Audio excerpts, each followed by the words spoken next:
I was really in the midst of one of those cycles of I'd quit for a couple days and then I'd drink again. And I'd get really down on myself and I'd quit for about 3 days and I was like, I'm done, I'm never drinking again. And then I'd relapse again. And it was one of them hard times. Sometimes you're working the process, but you might go a few weeks and then, no, but this was one of those really hardcore, quit for a couple days, thought I was done, then I'd relapse and it'd be a real hard relapse. And then same thing would happen again next week. Like it was one of those really hard ones. Okay. And it was like so hard that like, I just got like fed up. Okay. So I was sitting in my RV, sitting at that little bitty RV table, staring at my fridge because I never kept like alcohol in the fridge. Like I was the type of drinker that I'm going to drink whatever beer I buy, because I was mainly a beer drinker, sometimes wine. Whatever alcohol I buy, I'm drinking all of it that night. So every day I had to go to the store to buy alcohol. So, it was like 6 o'clock, my usual ready to get drunk time. And I was sitting there standing at the fridge and I was like, I really want to go get some alcohol and drink it. Because I had to walk down, the closest store was like a 10-minute walk. Had to walk down this big hill, back up it, go into town. Like a 10-minute walk. At this little Marathon gas station in Chattahoochee, Florida that I would go to every single night. So I really want to go do that, but I was like, I don't. And it was just, I remember I was just like, man, I'm over this. I'm tired of this. Every single night I have this same discussion, right? And I was like, you know what, Tim? We got to end this one way or the other, right? I said, I can't keep going back and forth, just feeling elated, then feeling down in the dump. I can't keep doing this. I said, we got to end this one way or the other. I said, either we're just going to keep drinking or we're going to quit. One or the other. And I'll admit, at that time, I think I was kind of trying to find justification to just keep drinking. I had a family member sometime around that time who had, for all intents and purposes, drunk himself to death. And there was a part of me that was like, screw it, it's a family tradition. I'm going to drink myself. I'm just going to drink until I die like he did. Like I was fully aware that like, if I continued drinking, it was going to lead to an early death. You know what I mean? There was no doubt in my mind. But there was a part of me that was like, whatever. And some of y'all can relate to this. You just get tired of the back and forth. You just want it done one way or the other. So I was sitting there and I was staring at the fridge, just thinking, do I want to go get alcohol? So I got to be done with this. I said, you know what, Tim? If you can accept, I said this to myself. I said, if you can accept that all the behavior that comes with you drinking is actually you, if you can accept the fights and the anger and the ruined relationships and the car accidents and the urinating on people and in people's cars and, and all the other stuff that comes with it, the hangovers, the blackouts, the going to jail. If you can admit that all of that is you, if you can admit that all of that is you, then we can keep drinking. If you can take that on, if you can take on, at this point, I'd probably been like really drinking 12, 13 years, I don't know. If you can take on a decade plus of just all that shame and guilt and all that behavior that you like to say, oh, that's not me, that's the alcohol. If you can take all that on and accept it and say that that is you, then we'll keep drinking. I was like, but if you can't, then you have to stop.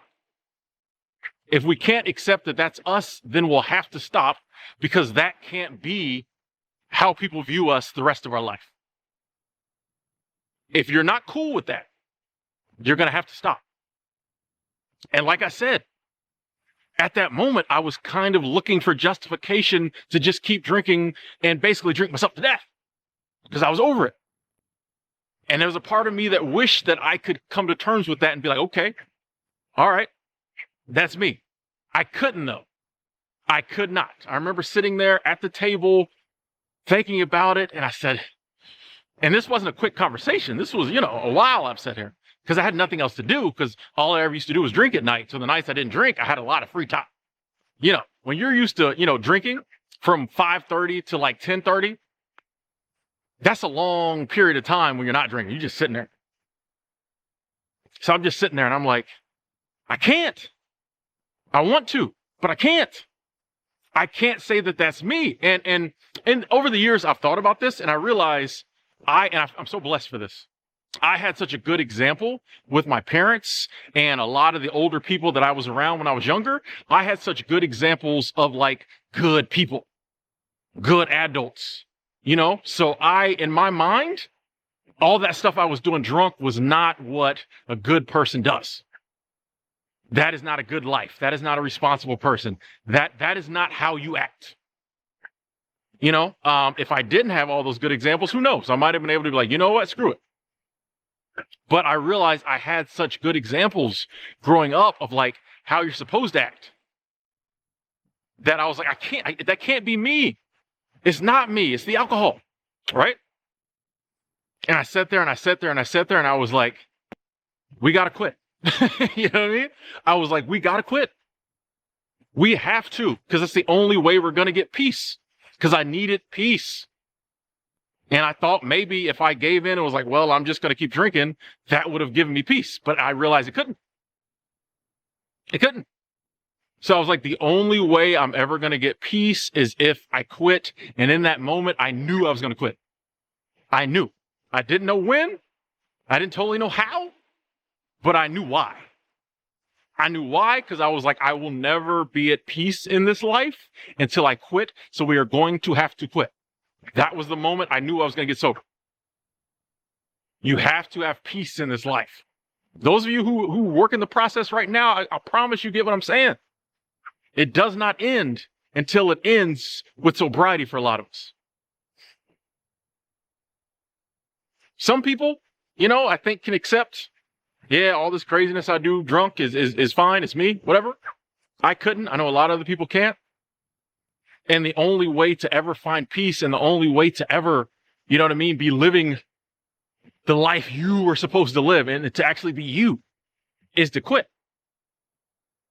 And so, like I said, it took many years. It took a few years after this. I feel like soon after I got sober for like a year and a half, then I relapsed again. And then I got on this train of sobriety I'm on. So it took a couple of years after that for me to actually get sober. But that was the moment that I knew I was going to get sober and eventually live a sober lifestyle. And I always had that moment to look back on, even to this day. Which, you know, these days I feel so blessed that drinking doesn't even pop in my head. But if it ever did, I have that moment and I know, oh yeah, Timmer, you know you're not going to find peace. You got to get sober. When I relapsed after a year and a half, you know what I mean? I knew eventually I was going to quit again. I just knew it. I said, yeah, Tim, you out here having fun right now, but this ain't you. The whole time I knew it wasn't me. And once you realize it's not you, then you realize you got to quit. And of course, as I'm always saying, working the process, which is not easy, which is not fun, which is a pain, is really the only way to quit. It's really every day you can make yourself not drink, don't drink. You'll slowly over time, rewire your brain to realize you don't have to drink. It's hard, it's tough, it's boring, I know. But once you realize, hey, I have to do this, or I'm never going to achieve the things I want in life, I'm never going to find peace, I'm never going to feel like me, that's a powerful motivation, like subconsciously and consciously, to keep you working the process. Once again, it ain't easy. It's hard. It sucks. But it is worth it. It's worth it to go through hell for a year or two, or however long it takes. It might not take you that long, but it's worth it to go through hell to get to heaven, to get to a place where, like, I know now every single day is like me. You know what I mean? My life now is not moments of me being me and other moments of the alcohol taking over. My life now is all me. Every single action, every single thing I do in my life is all me now. And that's the beautiful thing. Because when I do mess up, I can fix it now because I'm in my right mind. You know what I mean? But most of the time, now that we've cut out the drinking, we do pretty good. Proud of my life right now. I'm proud of who I am. And it feels good to be able to say that. For so long, it was just so much shame and guilt and just, I wasn't proud of my life. I wasn't proud of who I was or what I was doing. And it's worth it to go through hell for a year or two or whatever to get to that point. you.